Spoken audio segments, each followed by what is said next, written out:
कोल्हापूर महापालिकेच्या स्थायी समितीमध्ये पाणी टंचाईवरून सदस्यांनी आक्रमक भूमिका मांडली।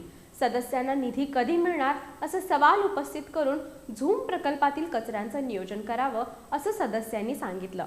बदल्या झालेले शिक्षक अजूनही हजर नसल्याचं सदस्यांनी सांगितलं। रस्त्यातील खड्डे बुजवण्यासाठी स्वतंत्र पथक नेमण्याची मागणीही यावेळी करण्यात आली। कोल्हापूर महापालिकेच्या स्थायी समितीची बैठक आज सभापती विशाल शिराळे यांच्या अध्यक्षतेखाली पार पडली। शहरात निर्माण झालेल्या पाणी टंचाई आणि उपाययोजना करण्यावरून यावेळी सदस्य आक्रमक झाले होते। योग्य नियोजन करून नळांना लावल्या जाणाऱ्या मोटर जप्त कराव्यात अशी मागणी यावेळी इंद्रजित बोंद्रे यांनी केली। पाणी नसल्यामुळे नागरिकांचा रोष वाढत असून महापालिकेवर मोर्चा काढण्याचा इशारा आदिल फरास यांनी दिला। पाण्याचं योग्य नियोजन सुरू झालं असून मोटर लावणाऱ्यांवर दंडात्मक कारवाई केली जाईल असं सभापतींनी सांगितलं। महापालिकेच्या शाळांमध्ये शिक्षक आणि शिपायांची कमतरता असल्याचं अनुराधा खेडकर यांनी सांगितलं। महापालिकेच्या बोरचा कमर्शियल वापर होत असल्यास कोणती कारवाई करणार असं प्रवीण सोनवणे यांनी विचारलं। सदस्यांना निधी कधी मिळणार असा सवाल अमर समर्थ यांनी विचारला। याबाबतचा निर्णयही लवकरच होईल असं सांगण्यात आलं। कसबा बावड्यातील झूम कचरा प्रकल्पातील ठेकेदाराकडून कराराचा भंग केला जातोय काय असं सुभाष बुचडे यांनी विचारलं। ओल्या कचऱ्यावर प्रक्रिया करून खत निर्मिती प्रकल्प करावा असं नेहा तेंडुलकर यांनी सांगितलं। एक दिवस ओला आणि एक दिवस सुका कचरा गोळा करावा असं पूर्वा राणे यांनी नमूद केलं।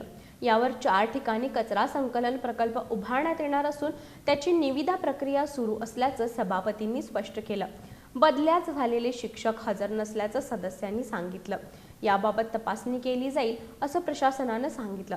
पावसाळ्यात नागरिकांच्या घरात पाणी शिरत असल्यानं चेंबर बांधणं आणि कनेक्टिव्हिटी करण्याची कामं सुरू करावीत असं प्रतिज्ञा उत्तुरे यांनी सांगितलं। यासाठी प्रत्येक प्रभागाला 10 लाखापर्यंत एस्टिमेट सादर करण्याच्या सूचना दिल्याचं सभापतींनी सांगितलं। अनेक बांधकामांच्या ठिकाणांची गटर्स बांधकाम साहित्यामुळे चॉकअप होत असल्याचं अर्चना पागर यांनी सांगितलं। अशा बांधकामांवर कारवाई करण्याचे आदेश सभापतींनी दिले।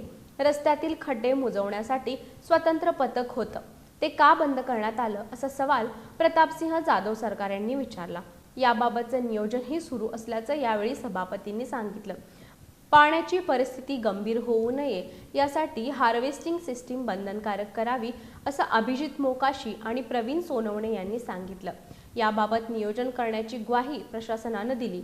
सर्किट हाऊस ते मार्केट यार्ड परिसरातील अनेक मिळकतींना घरफाळा नसल्याचं अर्चना पागर यांनी निदर्शनाला आणून दिलं। याबाबत GI मॅपिंगद्वारे सर्वे सुरू करून घरफाळ्याची कार्यवाही केली जाईल असं प्रशासनानं सांगितलं। DM कंपनीचे ड्रायव्हर महापालिकेच्या टँकरवर असून ते परस्पर विक्री करत असल्याचं दिसून आलंय असं आदिल फरास यांनी सांगितलं। संबंधित ड्रायव्हरवर कारवाई करावी असं सभापतींनी प्रशासनाला सांगितलं।